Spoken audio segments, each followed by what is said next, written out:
Borno State Governor in that state. So you can see quite a number of enthusiastic children who are desirous of going to school, waiting to be admitted. And this is very good news indeed, except that, of course, COVID-19 protocols, efforts to contain the second wave of coronavirus. But I will speak to that later. To other stories trending on the front page of the Daily Trust, Morik kicks as scan Southern Middle Belt leaders back Kuka.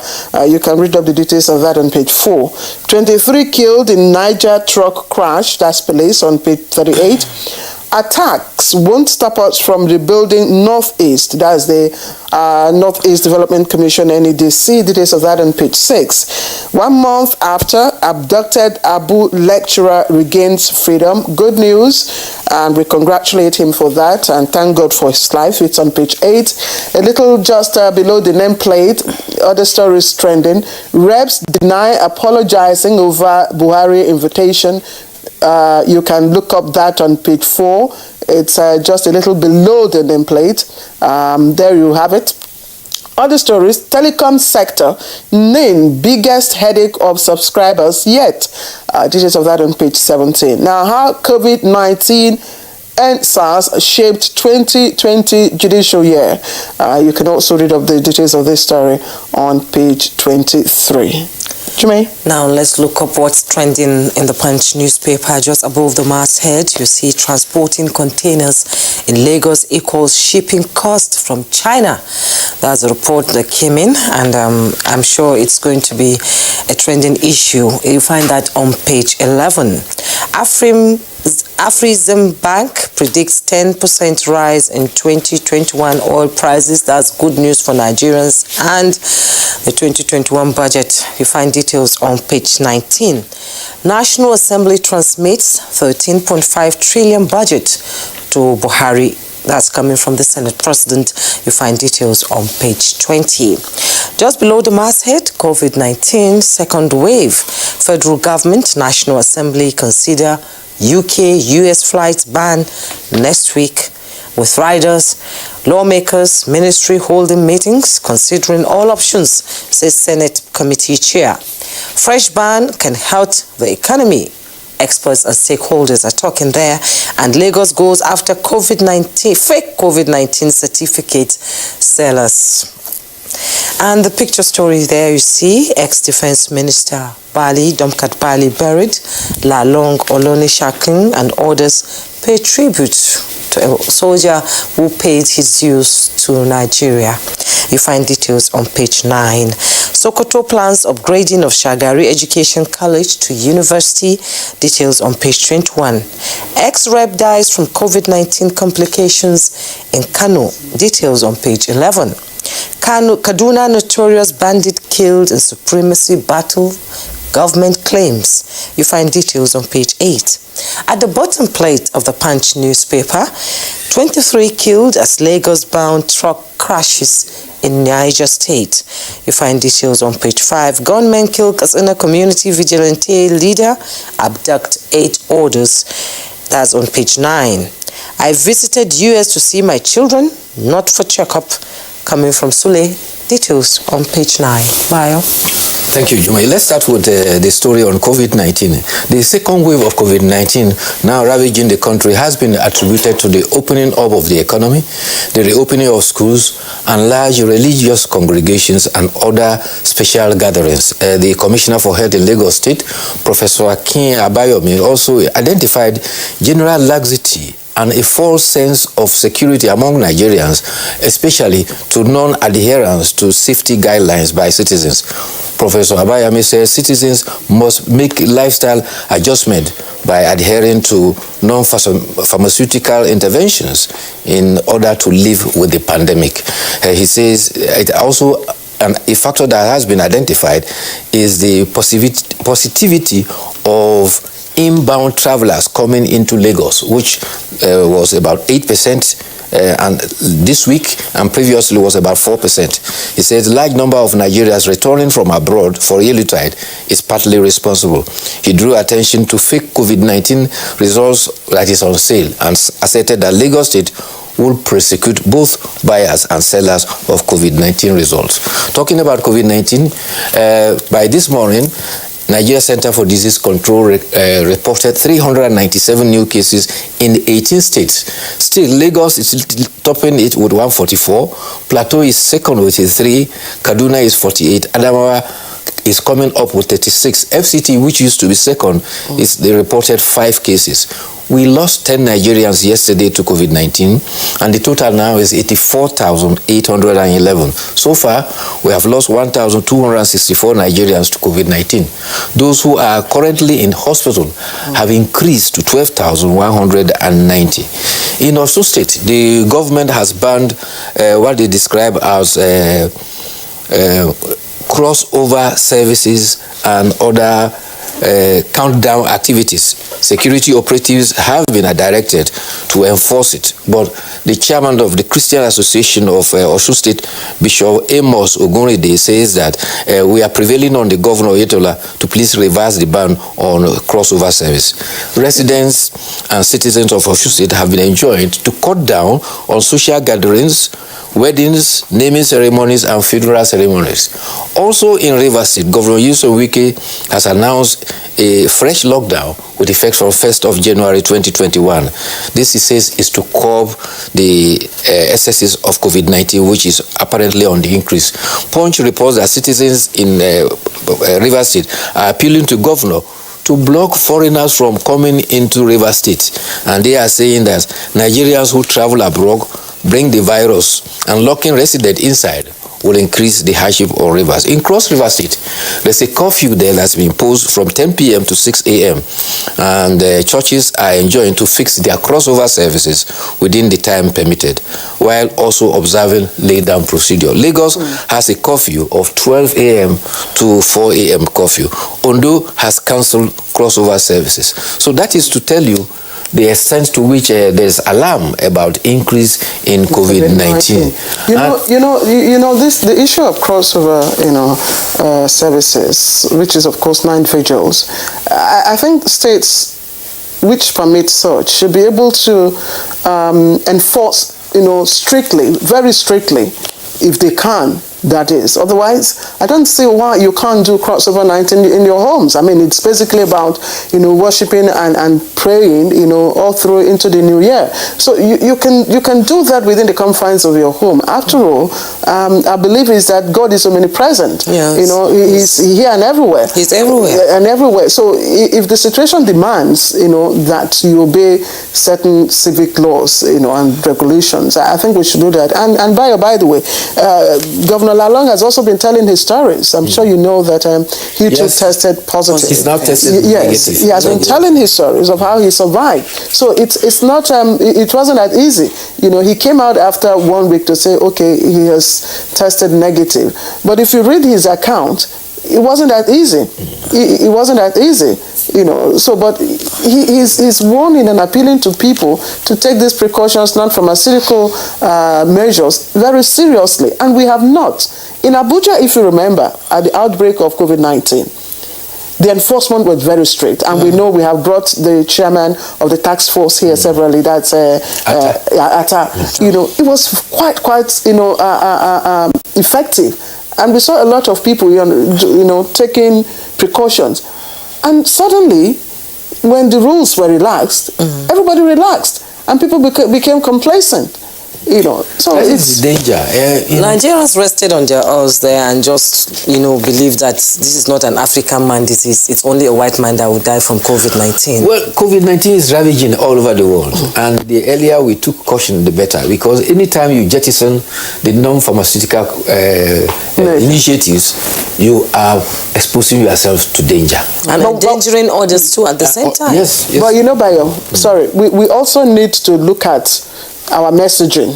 It has to be different now that it's been confirmed that there's, a new variant, which is more vicious and spreads faster across all ages. Faster. Exactly. So there must be a change in our approach. What lessons have we learned from the previous measures? Obviously none. Very little, other than complacency that, well, we seem to be immune from COVID-19, but it is real and it is ravaging. The other story that has also drawn attention is the Lagos State is to set up a special team to take over the traffic management to contain the notorious Apapa gridlock. Governor Sanwo-Olu yesterday went round after a meeting with members of the port officials, haulage unions, and also port owners, and said a new approach will be adopted. And apparently the initiative is to establish a team that will take over the task that was initially taken over by the presidential tax team. The view is to tackle the indiscipline, the cabal, and also the extortion that they say is going on there. There's a story from Kaduna about rival bandits group taking on one another, and the profit from that is that a notorious bandit, Nasru Kachala, who has been responsible for banditry and kidnapping along Kaduna Abuja highway, and also a crisis in Chukun and Kajuru area, ended up being killed. They were rivals. They were fighting over cattle they had stolen, and in the process, they turned their guns against one another. And the Commissioner for Internal Security and Home Affairs, Samuel Arwan, has confirmed that, and already Kachala was on the wanted list of the police. Prayers are working. Yes, exactly. Let's now go to the editorial bio. You have something to say? Yes. No, the editorial, yes, the editorial. It's talking about reopened borders, and let me just read a little. Yes. External vigilance is required, especially with new strain of COVID-19 virus. The idea of reopening the borders at this time almost looks like cutting the nose to spite the face. With the new strain of the COVID-19 virus, the danger is huge, and the citizens that the government thinks it is protecting might just be struggling between life and death in a country with a very weak health sector. Yes. That's quite alarming. Yes. What the editorial is saying is that the president gave approval for 4 border points to be opened. And the editorial is saying that it's rather premature now for us to open the border. Initially, the concern for closing the border was to face the challenge of small arms being smuggled across the border, drugs being smuggled across the border, and also importation of certain food items, which was undermining the agricultural initiative. But with the COVID-19 going up on the high now, the editorial is saying that we cannot be seeking to protect our nationals and also leave our borders open. But the worrying is not the major border points. After all, it was only 4 border points that have been opened. But there are over 1,400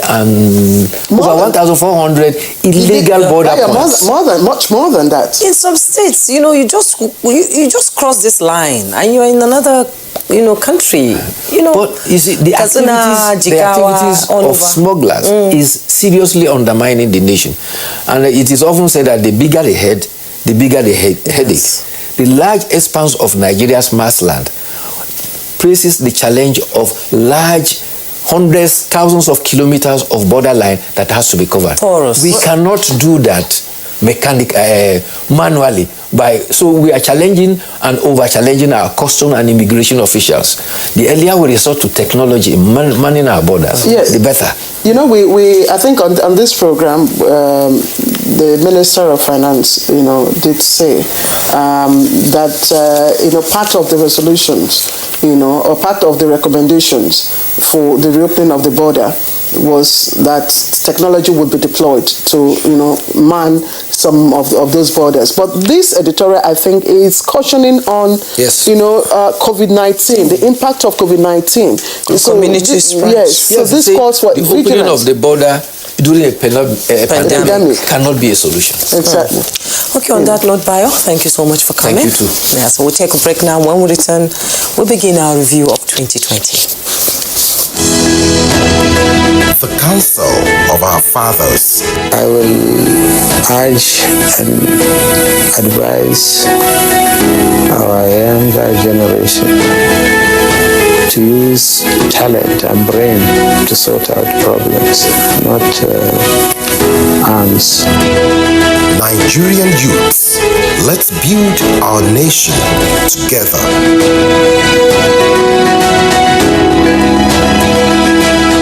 Nigerian youths are about the greatest assets the country has at the moment. It is therefore not surprising that the administration of President Muhammadu Buhari is strategically responding to the yearnings of the youth through multiple projects and programs. Youth Entrepreneurship Support Years by Bank of Industry, the Youth Investment Fund by the CBN, and several other conditional cash transfer programs. Recruitment of 774,000 social workers, majority of whom are youths, and so many other projects that are beneficial to youths directly or indirectly.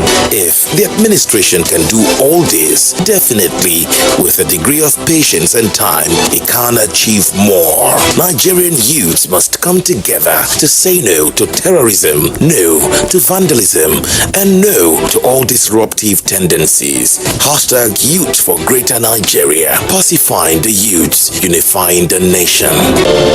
These days, people get their news and information from more media sources than ever before.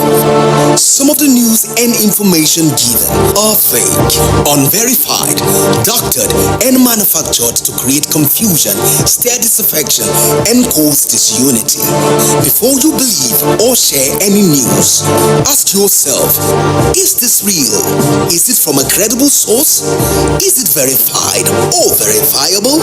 Fake news is dangerous, whether you do it for fun or for political gains. Real people can get hurt. Fake news, don't create it, don't spread it. This is a public service announcement from NTA. Do you know that 35% of every girl child and women are raped on daily basis? Some are killed in the process, some take their lives in shame, others remain emotionally dead for life. It is sad. This culture is not ours, definitely not African. How did we allow bad culture to infiltrate and take over? Even if you lack fear for the law, what of fear of God? And you, why do you cover up rape acts when it happens? Remember, a problem shared is a problem half solved. Never cover any rape act because a rapist is a murderer. It could be you or your loved ones next. Women must be treated like the prize giant they are. Say no to rape.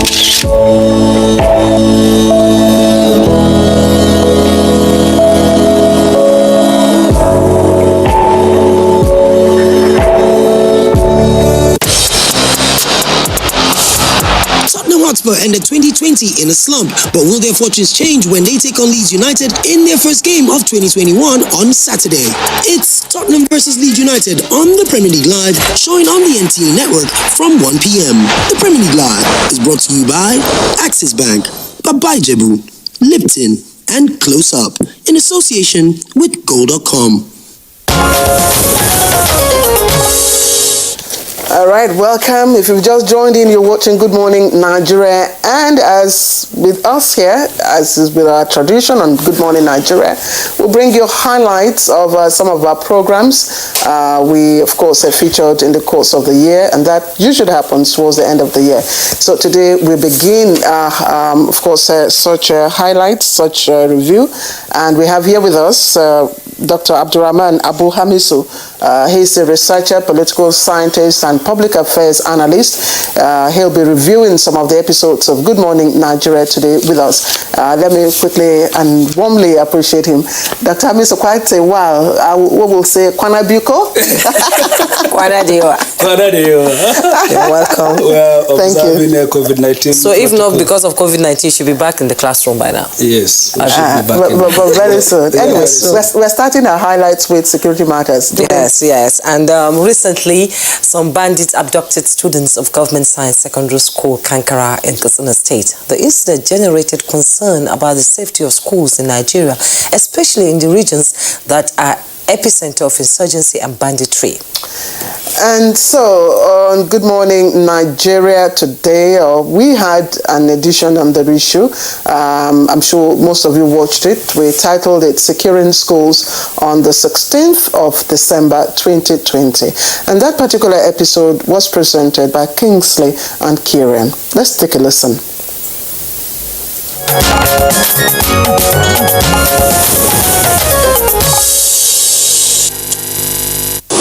What is your impression as to what's happening? DIG Joshua Kabila. Thank you.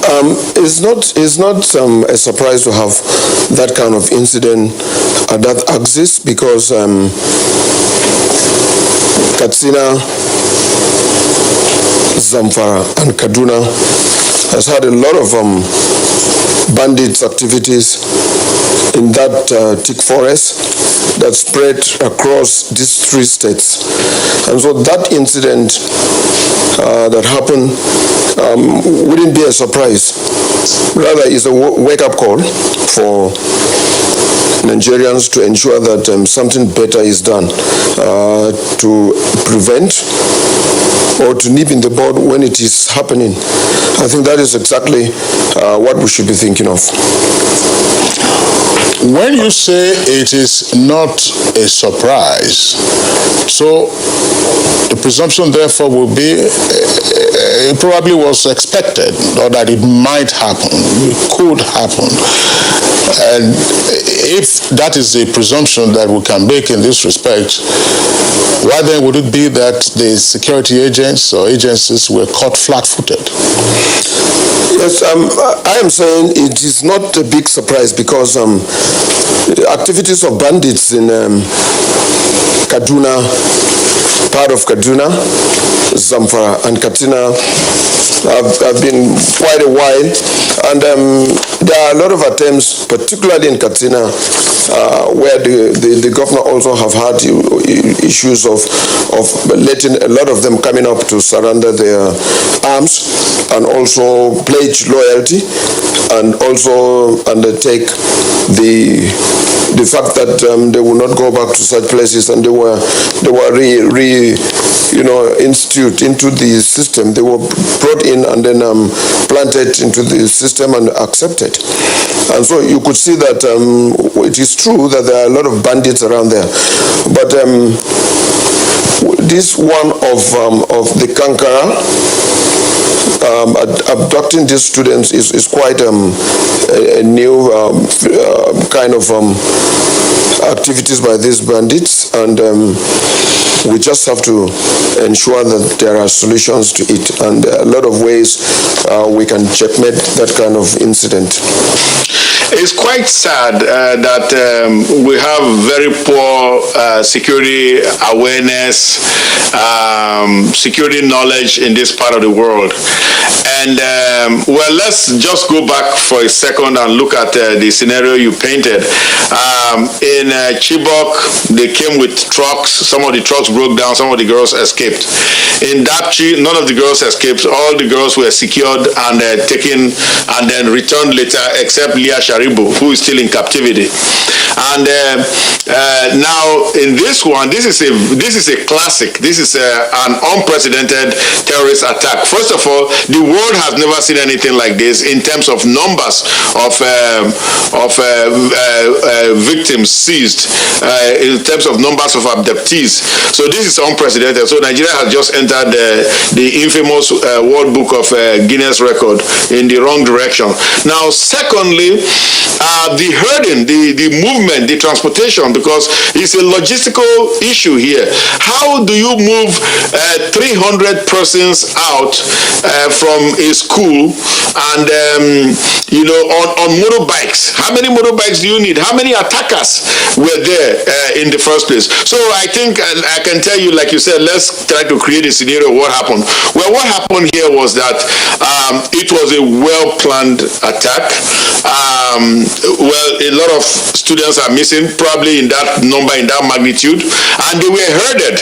They went because one of the students who escaped and came back talked about the march into the forest. So they were herded. That is like the way you herd cattle. You just say, go this direction. And so they weren't all really carried in the bikes. Of course, that would be a logistical nightmare. It wouldn't, they wouldn't be able to do that because you remember they have to have enough of a number of attackers to take down the school and then carry each bike, that's have each bike, then carry maybe 2 passengers on. So if you do the math, you see that they needed at least a couple hundred bikes to do that logistical movement. So I think they use the herding technique. When you fire shots, when you create fear in people, people start behaving like cattle. You just say move this way and they will move, and that's what they did. Now some of the students who were courageous enough were able to dodge. That's how you got the 17 that they say came back,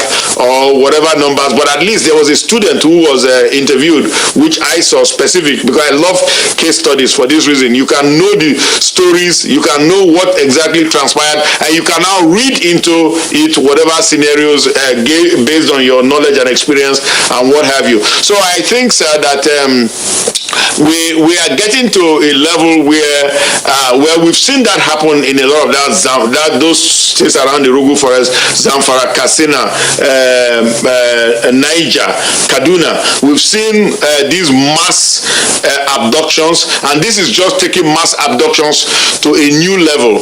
And I think the fear factor is so much. This shows that there's an urgent need to strengthen soft targets in this country. The government is really not doing enough. The communication is not there. We need to go out there and start showing films and develop protocols that will teach our populations that they are soft targets, but they have strengths of their own. Some of the strengths which DIG Habila was just talking about, vigilance. You have to be vigilant. You have to see what is going on around you. You have to notice unusual stuff around you, not necessarily strangers, even because your own brothers can do harm to you. If they start behaving in unusual ways, then of course you had the issue of the remoteness of that school, which made it a prime target. The incident started around 9 p.m. Based on the account by the students that were either rescued or escaped. And so the cover of darkness also helped these attackers. The second thing that also helped them, in addition to what Dr. Oda mentioned, is the fact that they appeared to the students like security personnel. Now, we're not sure if they were wearing uniforms or it was the language they used, but the account of the students that escaped indicated that they thought they were security personnel. They used flashlight to ask them to come back after they had jumped over the defense to escape into the bush. These attackers now used flashlights to bring them back. So all of these factors aided, this huge number that we're talking about. And I agree with Dr. Una that unfortunately, again, we've entered the infamous Guinness Book of Records in terms of number of victims of kidnapping. My friends across the world have been asking me this question: how is it possible that 500 plus students would be carried away and nothing visible really to indicate how it happened and then why it happened? So to the world, really, this is a huge surprise, and to us security experts, this is of course a huge surprise. Now, the second part of your question, we've always tracked this association between terrorists in the northeast and these bandits in the northwest. Now, there is a lot of nomenclature that is being used to describe these bandits, starting from the word bandits down to the Global Terrorism Index that is using the word Fulani extremist, and then to criminologists who will call them criminals. Now, irrespective of what you use, the fact that they are attacking vulnerable populations means, unfortunately, that we should have taken this threat more seriously than we're taking it.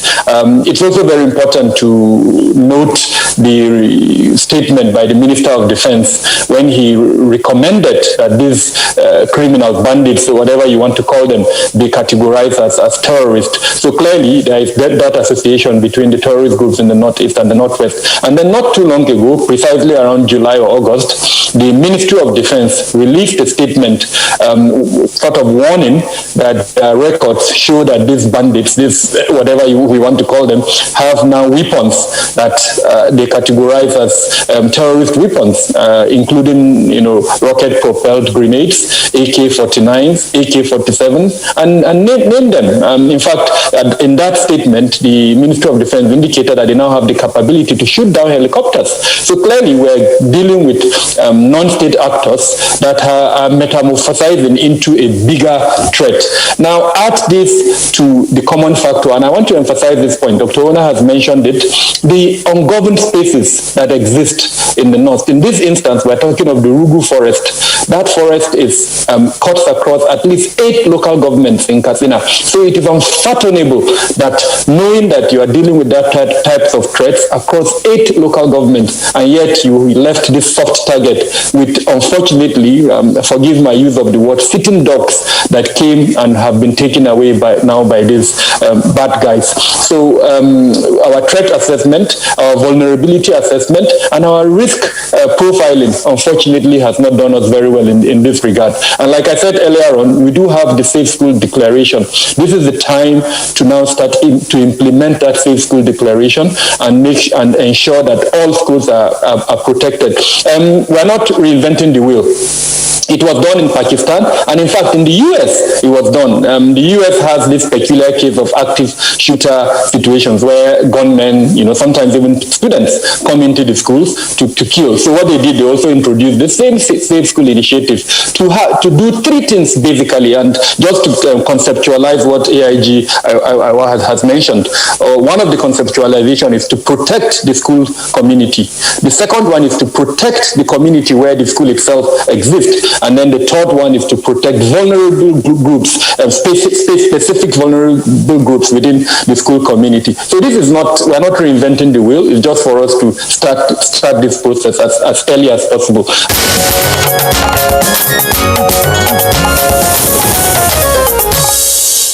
And a few days later, the abducted schoolboys were released unhurt, and that captured the attention of the Good Morning Nigerian team, in which a special edition was put together to analyze the positive developments. The program was presented by Claire and Kisley.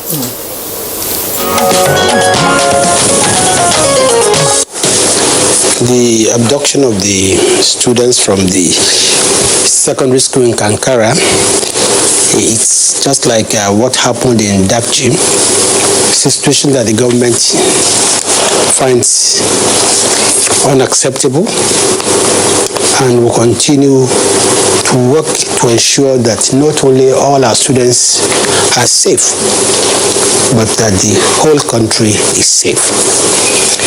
Having said that, we must also situate in the correct context what happened in Kankara. We are in a world of terrorism, banditry, and Nigeria is not an exception. As I tried to illustrate during my press conference yesterday, that from the US to New Zealand to France to Nigeria, we all have regular doses of terrorism. If the most powerful country in the world could not prevent 9/11 from happening, 2001, nor France prevent over 26 people being killed by terrorists, or New Zealand could not stop in 2019 March about 49 Muslims being killed by terrorists in two churches, two mosques. And all we can do in Nigeria and all over the world is to ensure that we put in place measures that will ensure that we're on top of this matter. And another thing that I think we must emphasize is the difference between the way terrorism and banditry was handled before and the way it is being handled now. You see, in 2014, we had the unfortunate incident where over 200 girls were abducted from Chibok. In Dapchi, in 2018, similar thing happened. And just last week, Kankara also happened. But you see, but the difference in the three is the proactiveness, the response in containing and resolving the issue. And this is what I think Nigerians must appreciate. That when Dapchi happened, or Kankara happened, we immediately took responsibility. We did not seek to scapegoat. And that did we seek to blame another person. But we went in, and within days, we were able to resolve this. But for you to think that there will be a country where we have security challenges, I think that will only happen in Ethiopia and Ethiopian society. So we will continue to improve on our social, economic policies. We will also continue to equip and train better our military, and we continue to motivate all our security agencies so that we'll be ready when such things happen. But the most important thing is the measures we put in place to prevent them from happening. As opposed to Chibok, where it took about 3 weeks before anything was done. In Dapchi, in Kankara, within hours, the federal government moved in and dominated the scene. Yes, we employed both kinetic and non-kinetic approaches. But the important thing that is the result. In Katsina, we are in a period of thanking God for the safe return of these children. The parents are so happy.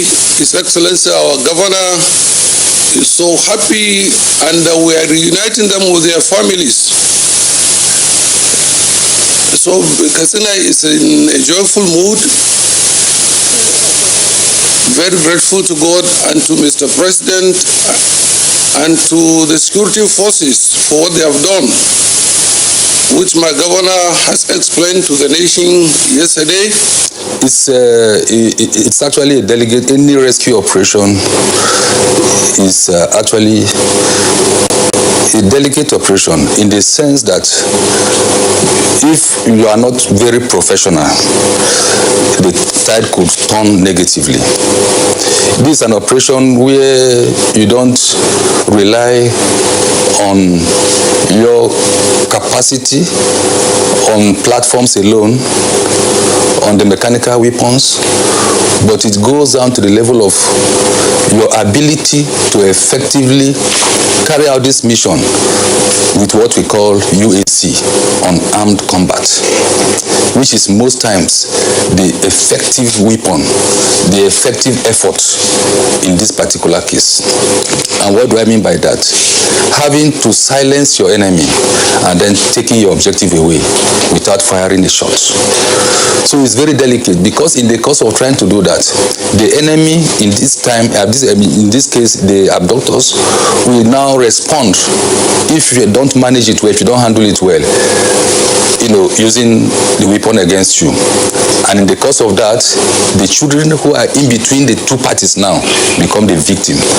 And when they become the victim, of course, the people outside there will attribute it to failure on the part of your own security forces. So it's a very delicate thing. The Minister of Defense led a delegation to Katsina and Kankara. And his delegation, the service chiefs were there, the CDS was there, the NSA was there. And there the minister gave the directives, very simple and straightforward. I want you to make sure that all of these boys are rescued intact without any casualty. That's the rule of engagement as far as that is concerned. No casualty, all the boys must be rescued within the shortest time possible. So, with this kind of directives, the rules of engagement for the field commander is very clear. There should be no casualty, and the boys must be rescued. So, minimum force here will only be limited by anything that will result in casualty. So that was why the military closed in from 4 different fronts, including insertion that was made from reinforcement from another division to ensure that the entire location was sealed up. They were all under siege, and they were fully aware, the bandits, they were fully aware they are under siege. They are feeling and seeing the impact of the military presence from the air and from the ground. So with that kind of something, it was very easy for the commander to move, even though during the advance towards the bandits location where the boys were held, the military encountered some pockets of opposition, which they cleared right from Power, where they first met the opposition, and they moved further into the forest where the bandits were keeping the boys. But when you are doing that kind of operation, even though the instruction was no casualty, but the casualty we are talking about mainly was from the boys. The casualty on the enemy, definitely, there are a lot of them were neutralized, because in the advance to contact, they lay ambush along the way in 2 places. In fact, the second place where they put their ambush, there was a serious resistance from them, because they occupy rocks, they were hiding. They delayed the movement of the military for some hours before they were cleared and moved forward.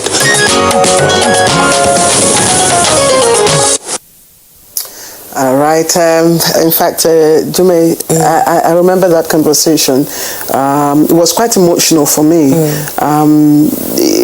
given the fact that first the children, all of them, were rescued unharmed, and the explanations that the security experts, that's of course the major generals, had to give to us how they went about rescuing the boys, the directives to ensure that not one of them was harmed. It was quite emotional for me. And of course, the minister earlier on came on to say that, look, what went in for us, for the federal government, was the fact that they had to step in, hours after. It was timely. Yes, it was timely, and they took control, and they got collaboration from the affected states. And so that's why Dr. Hamisu, I don't know if you watched the 2 episodes. Let's begin with the first part, which was the kidnap, where we had DIG Operations retired Joshak Habila. We had Dr. Ona Ekomo, and of course risk management analyst Kabiru Adamu. And there were specific issues that they raised. The need for, the mass abductions, which have become, common, and the technique, the headed technique that is now applied. They also raised the issue of need to strengthen soft targets and the safe school initiatives that Kabiru Adamu. You want to? What's your view generally? Well, in every security situation, especially when a country is faced with terrorism, it is always a contest of messaging, where the country plan towards the activities of the terrorist, and the terrorists in turn plan to penetrate the defense system created by government. So it's not always an easy situation. It will not be easy. But the problem with Nigeria and Nigerians is over politicization of issues, where we require collective responsibility in order to overcome a situation. We are divided into for or against. The most difficult thing to do in the world is to police the entire space. The easiest thing to do is to commit crime, because over time, the population always outweigh the security forces. And that is why security is a collective responsibility. In Nigeria, over time, even before colonialism, there was a near-perfect security system. Though people may argue that, okay, because the population was minimal at that point in time, but the most important thing was that there was a mechanism in place that checkmate the activities of individuals and visitors. For instance, in northern Nigeria, if you come into Kano State at that point in time, though not Kano State, but Kano, the first thing you do by the time you arrive is to go to Meungwa to report yourself that, okay, or the person you came to visit will take you to Meungwa to say, I am a visitor in your kingdom. Meungwa is the village head or the district head or anybody of that nature who is authorized to cater for the need of the public and the people. And then you go there with your visitor and you introduce the visitor so that if anything happens and there is need to trace him. Now, the problem with Nigeria is there are no such security measures in place anymore. So I go to park and I'm given a manifest and then I put down my name and my phone number. It ends there. By the time I get to my location, you are not reporting to anybody. You go to wherever you like, you carry out your activities, and then the nonchalance attitude of the populace, the masses. Now, if, for instance, we cite unusual movement of persons that are not authorized to bear arms, I've seen a couple of videos like that. Instead of alerting the police or any other security agencies, what we do is to record them from afar, so that we'll be the first to post it on Facebook. And that is all. Now, what I'm saying in essence is we continue to blame government. Government effort is not enough. The state is not deepened to the extent that it can police everywhere. So it becomes a collective responsibility. Let's look at the issue that they raised. Yes. The concern is the mass abductions, which it's not the first time. Yes. Of Chibok, of Dapchi, and then Kankara. I was coming to that. Yes. You see, we are not problem solvers in this country. We only lament and lament and lament without proper solutions. And when we do, the solutions will only scratch the surface. You see, if the communities where all of this happened are proactive enough and they have their own system of security or securing themselves, the first persons that will blow the alarm that will equally mount pressure on them to delay the movement will be the locals themselves. But there are a lot of challenges with that. Now, for instance, if you go to the local government level, you go to police station, they don't have functional vehicles. So their movement is curtailed. And by the time you talk to the DPO, he will tell you he's waiting for reinforcement from the state capital. And then the state capital will tell you they're waiting for a directive from the IG because they've not authorized them. Now, in every mass abduction, the only technique you could use where your capacity is not enough is to create scenes that will delay the movement, that will obstruct movement. But in terms of planning in Nigeria, we do not have that in place. We would have done that when the Chibok gas stuff happened.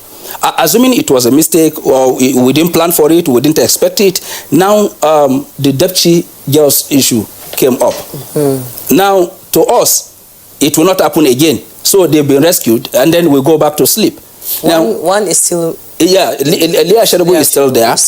Now, we've been saying release Leah. But the first thing we should have done was to make the abduction impossible in the first place. But now you've talked about the need for the locals, the communities to be actively involved in securing their areas. But we also have, and Jume, you know about this, the civilian JTF also. And there was a time we talked about... Not in all states. They only exist in Borno. Yes. But there was a time we also had the forest rangers who were supposed to be, the triggers or something of alert. Yes. So what could have happened? You see, a lot of things are happening. And I will put the first blame on the governors. Where you have governors that take humongous amount of money as security votes. And because security votes are not audited, they spend it on other things other than providing security. Now, most of the insecurity we're talking about in Nigeria happen in a local government, a local government within the state. But what has been happening over time is to transfer responsibility to federal government. And the focus has always been on federal government. And then the blame has always been it's the federal government that is controlling the security. What happens to delegation of duties? And responsibilities. Because the first line of defense for every state is the local government. the local government. And that is why there is a grant or subvention, statutory allocation to local government. Okay, how do we achieve strengthening soft targets quickly before we move on to the release and the safe school initiatives that Kabiru preferred? You know, Josiah Abila spearheaded that committee on safe school initiative. Yes. I wonder what happened to it. You see, the safe school initiative was not even an initiative that was developed in Nigeria. It was a support by Gordon Brown to Nigeria when the Chibok girls incident happened. So it was not in the first instance a Nigeria initiative. And the problem we have with Nigeria with such initiatives is that funding becomes difficult once the donors decided to say we are done, then the program ends. Not looking at the benefit of this program to see how we can improvise it, fund it, and own it. So even in the Northeast that we're talking about, the Safe Schools initiative ought to provide the utmost security that was needed. But then we are not problem solvers, so we're not able to even review it, own it, and fund it so that it becomes a strategy for securing our schools. And if we don't localize it, then we'll continue to say funding is the problem. If you ask across board, they will tell you funding is the problem. But we don't need huge funding. Yes, because we have to move. We have other episodes we need to review. Jimmy, I want to start off with the release. I mean, that was quite...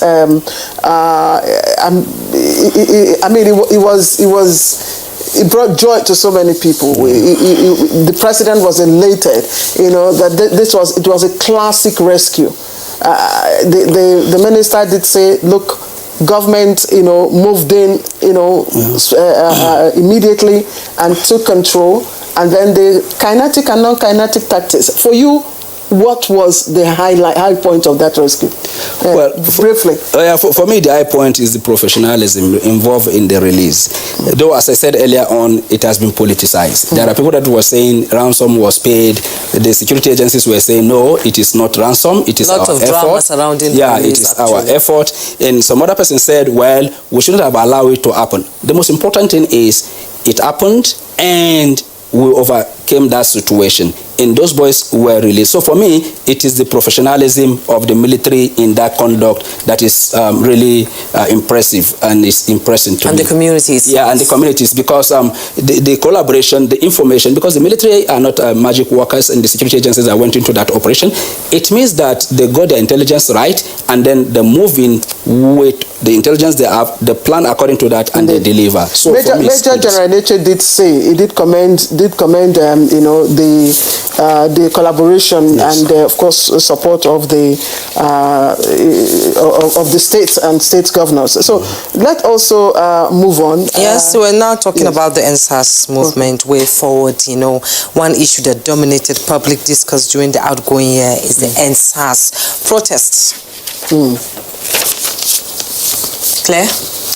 Okay, so we ran some episodes on the protest, but we are grinding this episode titled EndSARS Protest, Way Forward, and that episode was presented by Kingsley and Nadabo.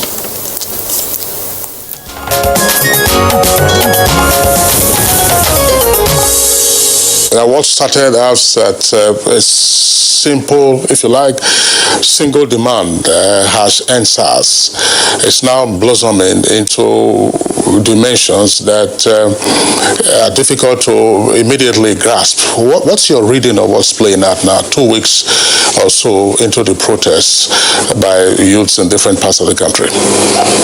It's not uncommon for social movements to have a life cycle, as it were. Sometimes they will start with a clear demand, and then as they metamorphose, other demands would creep into the movement.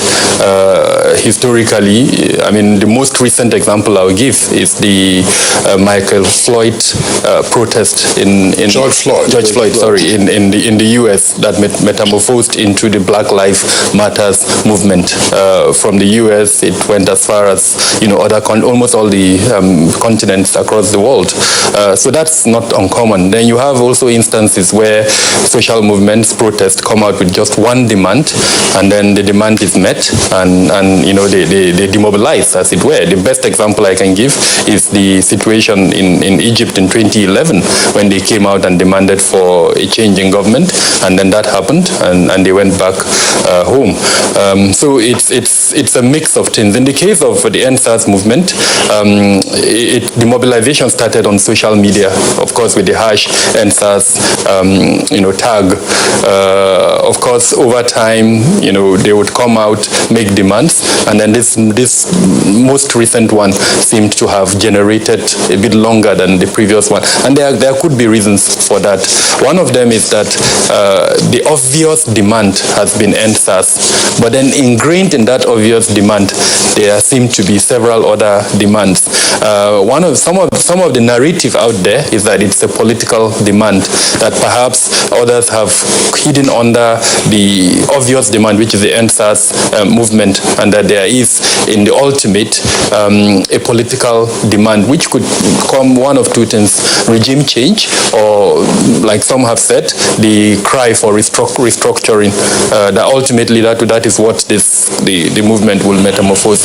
Then there is also the possibility that, unfortunately, criminals would have crept into some aspects of the movement, and that they are using it to benefit from it. As a good example is, some people are generating revenue or money, as it were, maliciously from the movement under a lot of claims. And then, of course, there is the perspective that says it's a social movement that wants change, and that those change are genuine.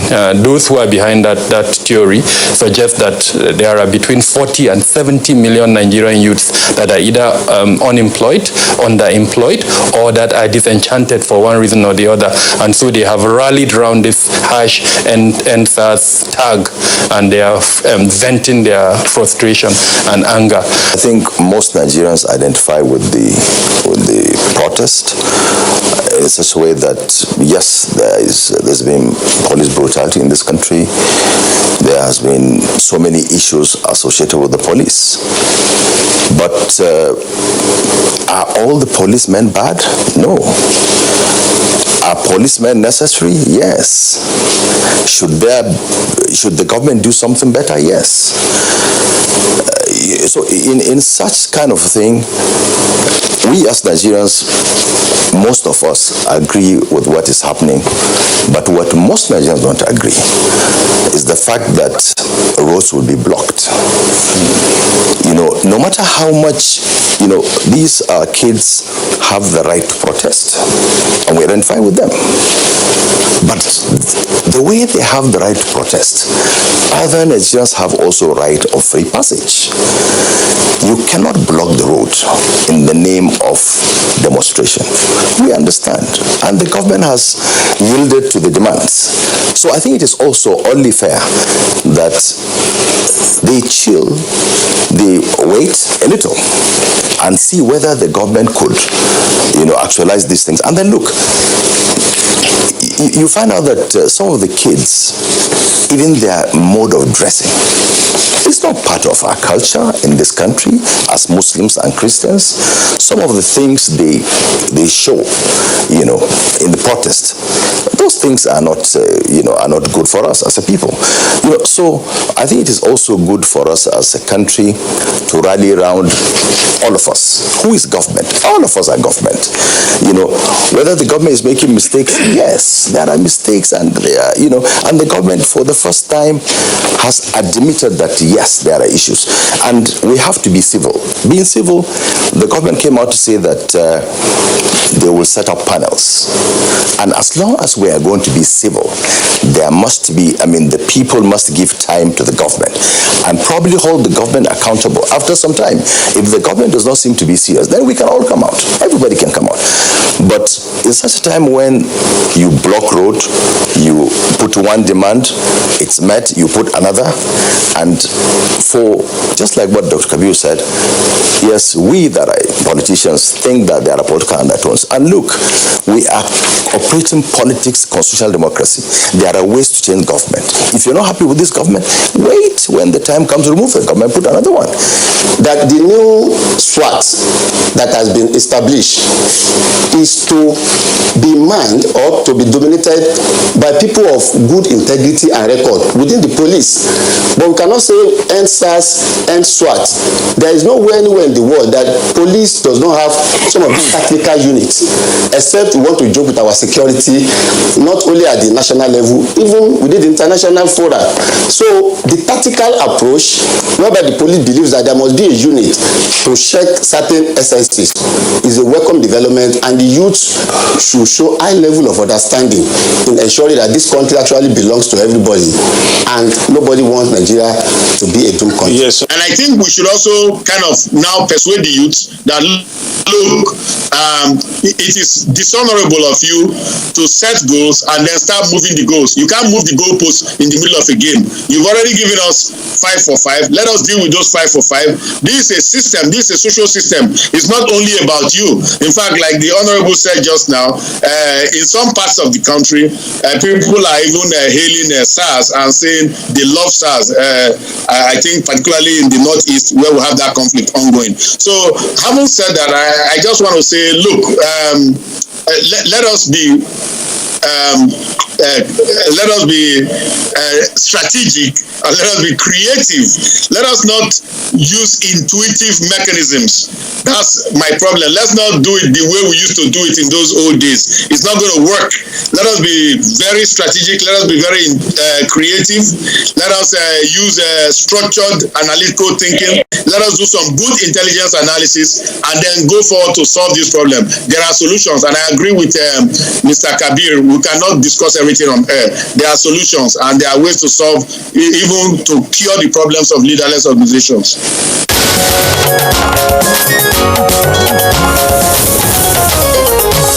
Indeed, not everything can be discussed on air because the Chief Judge of the Federal High Court says the court froze companies' accounts and not individuals. 123,513 cases are still pending before the court. He said it is not true that the court froze the account of promoters of EndSARS. Now, the maltreatment of Nigerian students abroad captured the attention of Good Morning Nigeria. I think you're moving on to another episode. No, it's connected, Claire. It's connected, especially during lockdown arising from COVID-19 pandemic has become a source of concern to many well-meaning Nigerians, including the NTA family. And as such, we dedicated an edition of Good Morning Nigeria to enlighten Nigerians on the consequences of the actions and efforts to stem the tide of the ugly act. Kingsley and Claire were set for the discussion. I think we have to hold on to that episode first, because that episode was on issue of rape. But let's look at the EndSARS, which was a defining moment for Nigeria. And for us here on Good Morning Nigeria, it was a very sensitive topic. Again, given the issues involved, like Dr. Ona said, 5 for 5 initially, and then moving the goalpost in the middle of the game, that was one. And then secondly, there were also other parts of the country that said, look, what you're asking for is not what we want. So for you, what was the defining moment during that period? Well, for me, I will rather come to the issues the EndSARS protest has thrown up, and probably maybe lessons learned therefrom. First, the youth that organize. At least they organize around an issue. The protest was peaceful to a large extent until when the shifting of goalposts occurred at a certain point in time. Secondly, most of the youth that organize the protests are not versed in the art of governance. They do not know that, it usually takes time for government to respond to issues. So it's not issue of a personal decision where you can say it and say, okay, I'm going to do A, B, C, D. If government makes a pronouncement today, it may take a month, depending on the efficiency of the system, to bring together people and resources to solve that problem. So when well-meaning Nigerians were saying, after giving your demands and government said we've accepted, they needed to step back and watch government function effectively to address the concern. What was the lessons learned on the part of government and on the part of the youth? Yeah, that is exactly what I'm discussing. Yes. Now, the youth fail to understand that governance is not like taking a personal decision where you sit in your room and say, I'm not going out tomorrow. Government decision takes time because of the nature of the bureaucracy. So if the government now said, okay, we're ending SARS tomorrow, and then we're coming up with new initiative, you don't expect that that new initiative will take off immediately. Paperwork will need to be done, and then resources voted for that. So government decision and implementation usually take time. So there is always a time lag between pronouncement and implementation. And that is why the well-meaning Nigerians that understand governance process were like, okay, government said they've accepted your demand. Why don't you just go home and wait for government action? Because they understood that it will not take immediate effect, that government needed to put in place machineries. We need to move on. Just give us, so far, you know, it has died down. Yes. What have we learned? What has government learned in terms of engaging the youth? And what has the youth learned in terms of engaging government? The first thing is that government needs to be proactive. Proactive in the sense that you don't wait for protests in order for you to introduce changes to the system that will enhance the system functioning. And then the youth should understand that government is not like the way we run ourselves, that if you make a demand on government, it is a connected system, and government needed time in order to put things in place. But what is important is that the youth must play their role in holding government accountable without violence. Thank you. Jube, I know you... hello, Jube, are you still with me? Yeah, I'm listening. The communication, you missed the communication earlier on. So we'll probably take a short break. You want to take that? Yes, we'll be right back. Don't go away.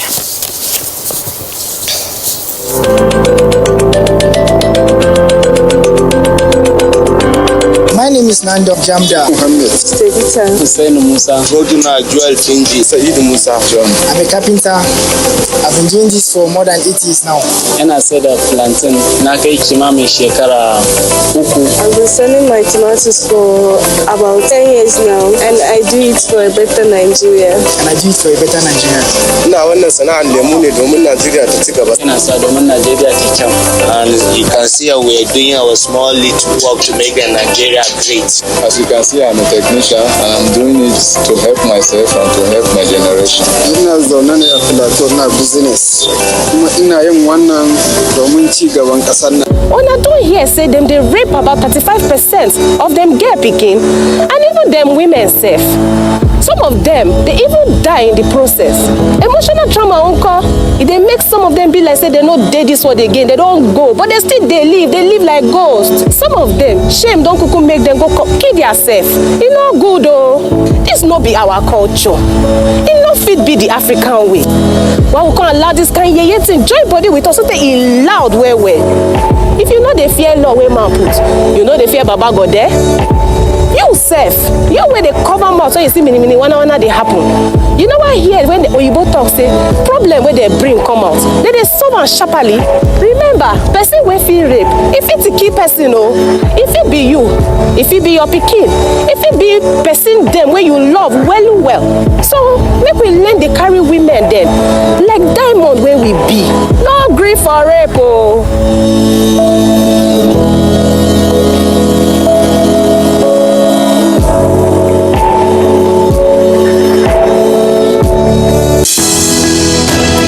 Dialogue, empathy, love, and unity. These are vital components of nation building. For all to be well, we appeal that we should refrain from volatile, provocative, inciting messages and language. Let's build and not destroy.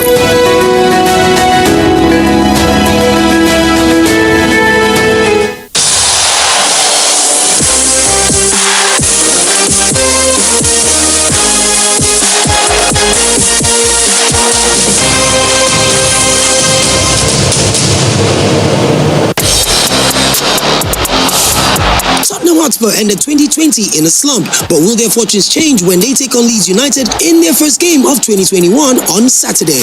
It's Tottenham versus Leeds United on the Premier League Live, showing on the NTA network from 1 p.m. The Premier League Live is brought to you by Axis Bank, Babai Jebu, Lipton, and Close Up in association with Goal.com. All right, so increasing rate of rape cases in Nigeria, especially during lockdown, arising from COVID-19 pandemic, has become a source of concern to many well-meaning Nigerians, including the NTA family. And as such, we dedicated an edition of Good Morning Nigeria to enlighten Nigerians on the consequences of the action and efforts to stem the tide of the ugly act. Kingsley and Claire Warren set for the discussion.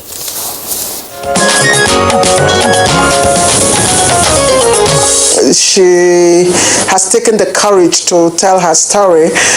Tamara, in part of the story you told, it's been quite a while. So my first question to you will be, why did you decide to break the silence now? Well, I decided to break the silence because it's been a burden over the years. It has affected my life as a person. I've nursed this grudge over the years, and it's making me psychologically imbalanced. So I had to get myself out of the situation, and I said to myself, the best way to go about this is to speak out. I've encountered people, friends, men who have admired me in one way or the other. They try to approach me for a relationship. Some even want to get married to me, but they just see this girl pulling back, and they keep asking, what is your problem, Tamara? I couldn't say anything. Not until I posted my story on Facebook, and immediately I started getting calls. So this is the reason you have been pulling back. So it wasn't an easy decision for me to take, because I considered my family, my career, my personality, and a lot of other things that I cannot mention at the moment. But of course, I had to take that bold step and ease my mind and free myself. Just imagine, he just had his way. I was crying, screaming. Nobody could hear my voice. It was a very horrible experience. As I'm speaking now, I can still see the picture of myself that day. I cannot stand listening to this story. There are millions of Tamara out there. There are so many women and young girls dying in silence. But I thank God that Tamara has been able to break the silence. My heart bleeds where parents compromise. I want to appeal to parents. Parents must be true parents. We must stand by our children. The child needs to be protected. If we don't protect our children, we'll do that. This car will live with her.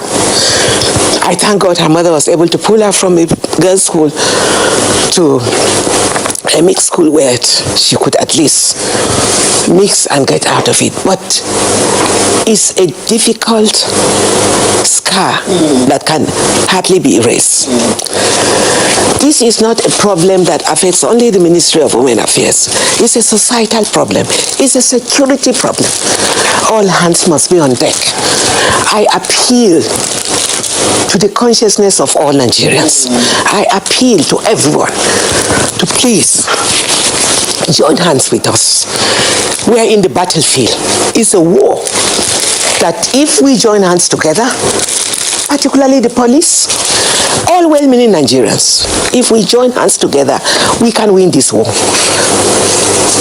The community must carry this war and own it. When it comes to child molestations sexually, a lot of them they're even more underreported than that of adults, because that of adults, a lot of them could come out and talk.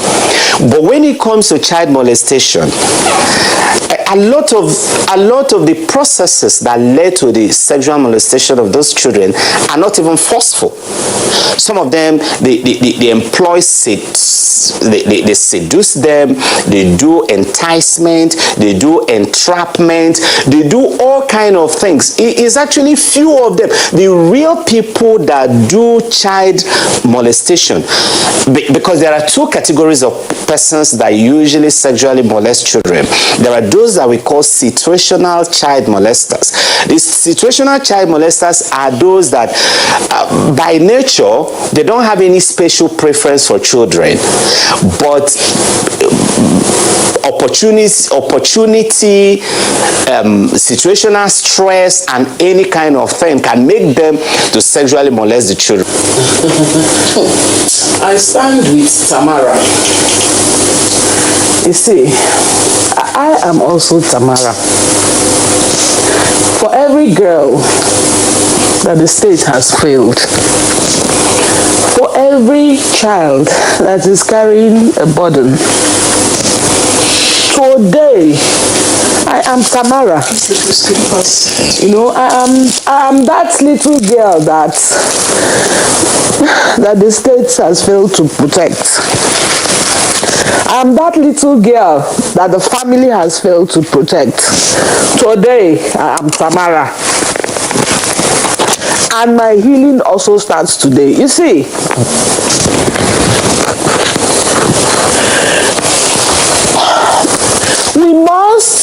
we must actively interrogate the points of statehood. Perhaps if Tamara grew up in the wild, she would have acquired skills of protection. I'm telling you. Do you now see why somewhere in the north they'll say, this little girl murdered her husband? But Tamara was given a sense of false security. The state has that responsibility, particularly to protect the vulnerable. That is how we measure our statehood and civilization. How do we treat the vulnerable? It's not about the strong, the vulnerable, the child who lacks consent, that side who everybody is uncle, everybody is uncle. Bring donuts, bring it to my shop. How if the state is not capable? Because I have to blame it on the state. The state should be so strong as to compel behavior, even from Tamara's caregivers.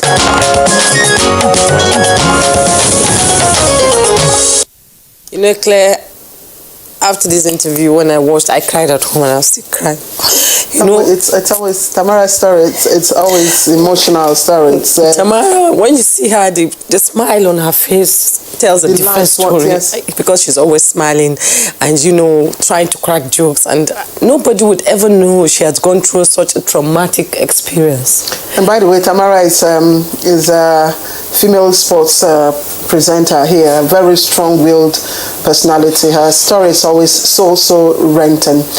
Let's take another story that's also related, and that follows the hue and cry over sexual harassment of female students by lecturers in tertiary institutions. Now, the National Assembly passed a bill known as Sexual Harassment Bill 2020. And to bring the content of the legislation to the knowledge of Nigerians, we put together some key players to x-ray the bill with Kisley and Claire moderating the program. Be right back.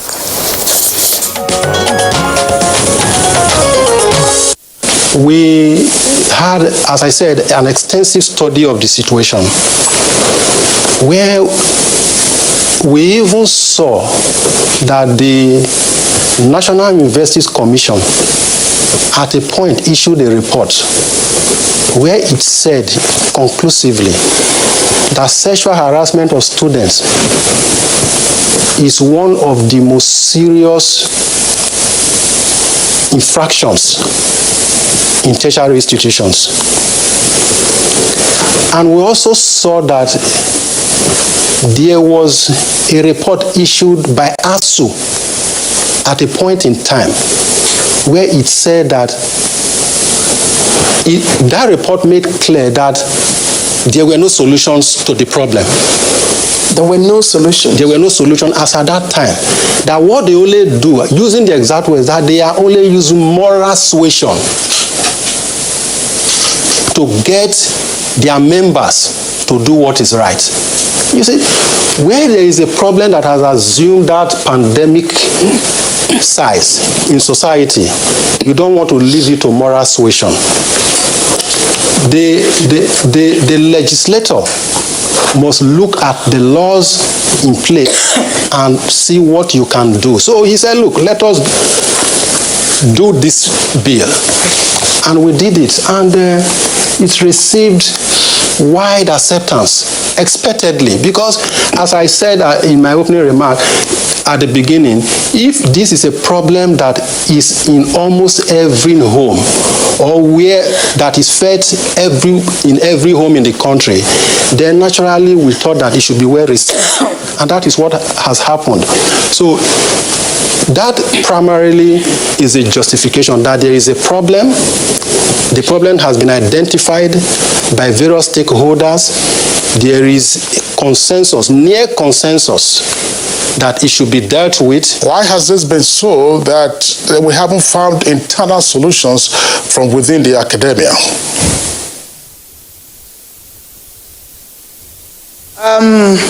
Like you said, this is an issue or a problem that has been with us from time immemorial, and it seems that it is it has escalated to the state of a pandemic, to the extent that we are now seeing these things even on the increase. The issue is the legislation for this type of acts has never been properly implemented. In fact, there are lapses in this legislation that has made it easy for people to continue to do these things and get away with it. And even though this bill is particular to the academia, you need to also take note that the existing legislation is that encompasses the whole of the society or the whole of Nigeria, because when you commit these crimes, is the same legislation that works on it, whether in the academia or outside academia. But now we have a bill that is specifically looking at the tertiary institutions generally, not necessarily the university, as it were. So I think why these things had continued was because there were no stringent penalties for these offenses in the first instance. Now that this bill is out, we do hope that it becomes law and that people in the academia will become very conscious of the existence of this bill, and perhaps it will reduce the rate of perpetration in the institutions. Sexual harassment it has actually gotten to that stage. You can actually say it is pandemic.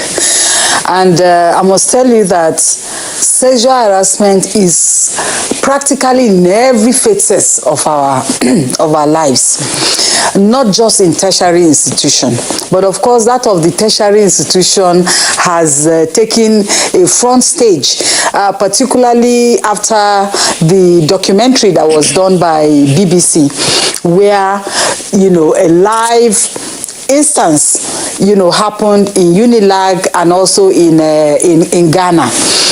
So that really brought the issue to the front burner.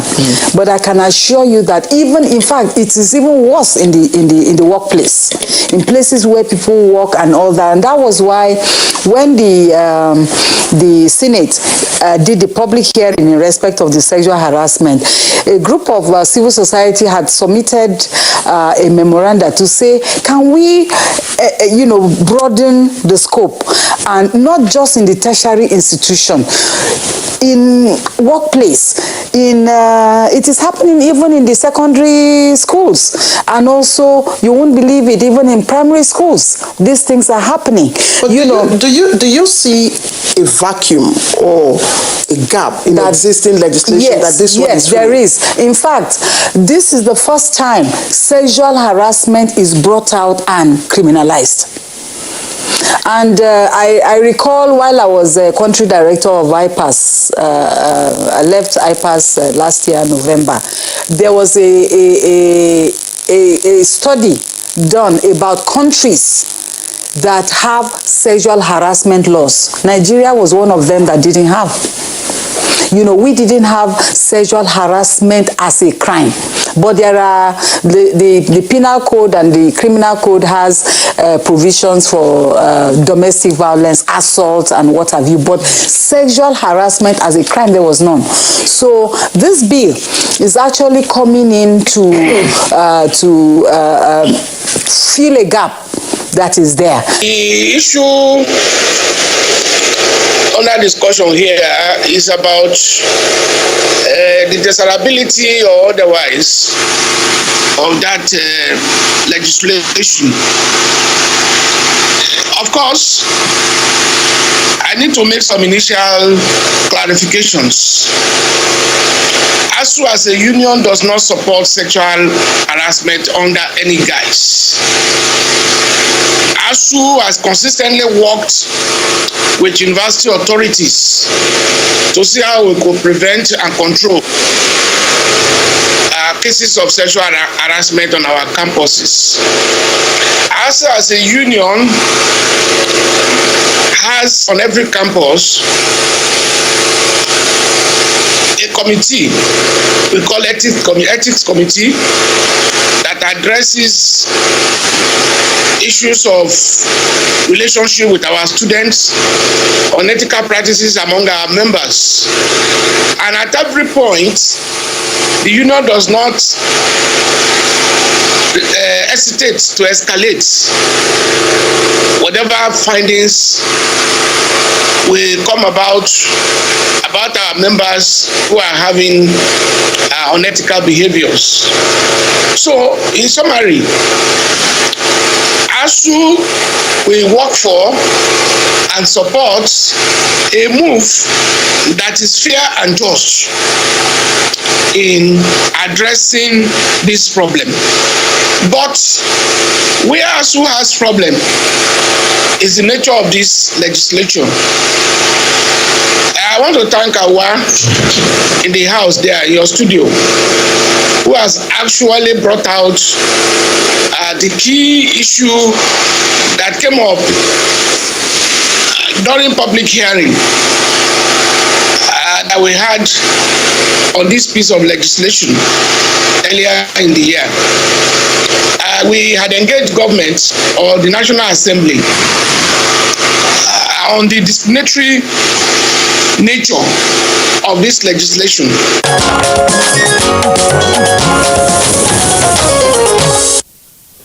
Yes, we see the ASU president saying, but Amiso, shouldn't they have a, sort of a number of, girls or boys at times? It's not only girls, Boys too have been raped in so many ways.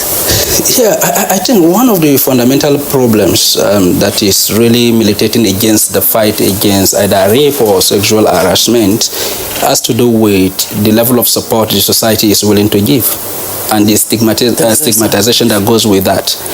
If people are comfortable that if they come out and speak, the society was going to give them support, was going to assist them to heal without being stigmatized, a lot of people will come out to say their stories and they will get the needed support. But in Nigeria, once you are a victim of sexual harassment, you become an outcast. Nobody is willing to talk to you. In fact, the ladies are not going to get married easily. And in case you get pregnant. Yes, you get pregnant. In fact, you are victimized if you are in so is that victimization, I mean, that usually propel people to die in silence, and that is why the case of suicide is becoming alarming. It is painful as a person that you are overpowered, what you coveted much, what you are protecting, your dignity, your human being has been, your being has been taken away from you forcefully by somebody that has the capacity and the means to beat the system, to make you look stupid without anybody coming to your rescue. And I can feel the submission of the other woman that was saying that the state failed. Now, if you look at it, it's in both ways. The society that is not giving the support that is needed, the government that cannot get justice on behalf of the victimized is another thing. And then the parent that we keep quiet because they feel that the person is powerful, or that we even negotiate on behalf of their children and then they are paid. And then these are a whole lot of issues that go into this particular gamut of discussion we're having. So first is the society. What values are we giving to our children, male and female? I know for sure that when our mothers give birth to us, they concentrate on the females because they realize that they are delicate beings that are supposed to be protected. And every brother will want to protect the sister. The society should be able, because the woman is the point of life. They bring us into being and they cater for us and they nurture us. They give us our first values. Now the question is, how did we get here? What did we get wrong? To the extent that today fathers are raping their daughters, uncles are raping their own relatives, and then even kill them. Even siblings. But let me put you on hold and also talk about the fact that, as Tamara narrated her, story, very emotional story.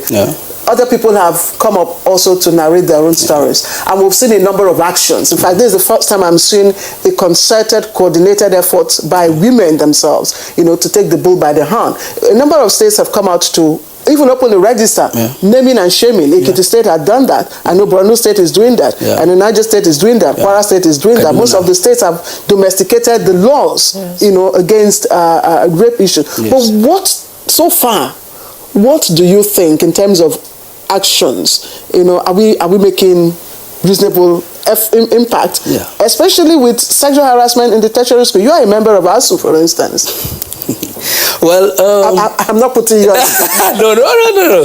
We're having a conversation. I'm disappointed in the speech of the ASU president, because I was expecting him to say, we've treated 30 cases, we've dismissed 10 lecturers, we've dismissed. It's not saying that, and it's grandstanding. As far as I'm concerned, that is not the way to go. The way to go is to tell us in specific terms, okay, when I came to office, I met this problem, we set up a committee, and about 50 lecturers have been dismissed, about 40 people are on probation. He didn't say that. It's equally questioning the bill. That the bill is narrow against them. But we are talking about a situation here. The university is a place to mold character. And once you destroy character in the university, you've equally destroyed the society. So as far as I'm concerned, it is not about the bill. It's about what ASU is doing to checkmate the excesses of their lecturers, because we have cases where a lecturer denied ladies graduation and then asked them to accede to their request to have carnal knowledge of them, and then we'll ask the same lady to go and book hotel accommodation, and before they can do that, even after that, they must still fail. So it's a bad situation. And you know, the governor's wives have come together to really, check the issue of rape.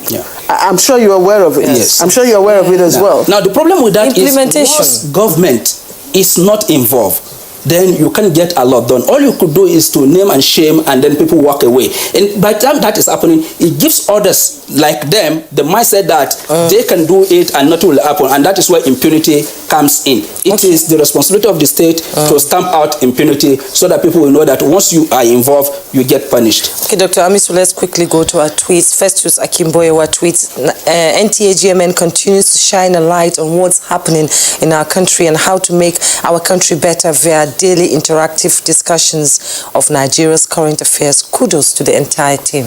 And Mogbola Babs Omo Naija tweets, thanks to the entire crew for holding on all through the year in spite of the COVID-19 pandemic and its concomitant disruptions. More power to your elbows in the coming year. Thank you.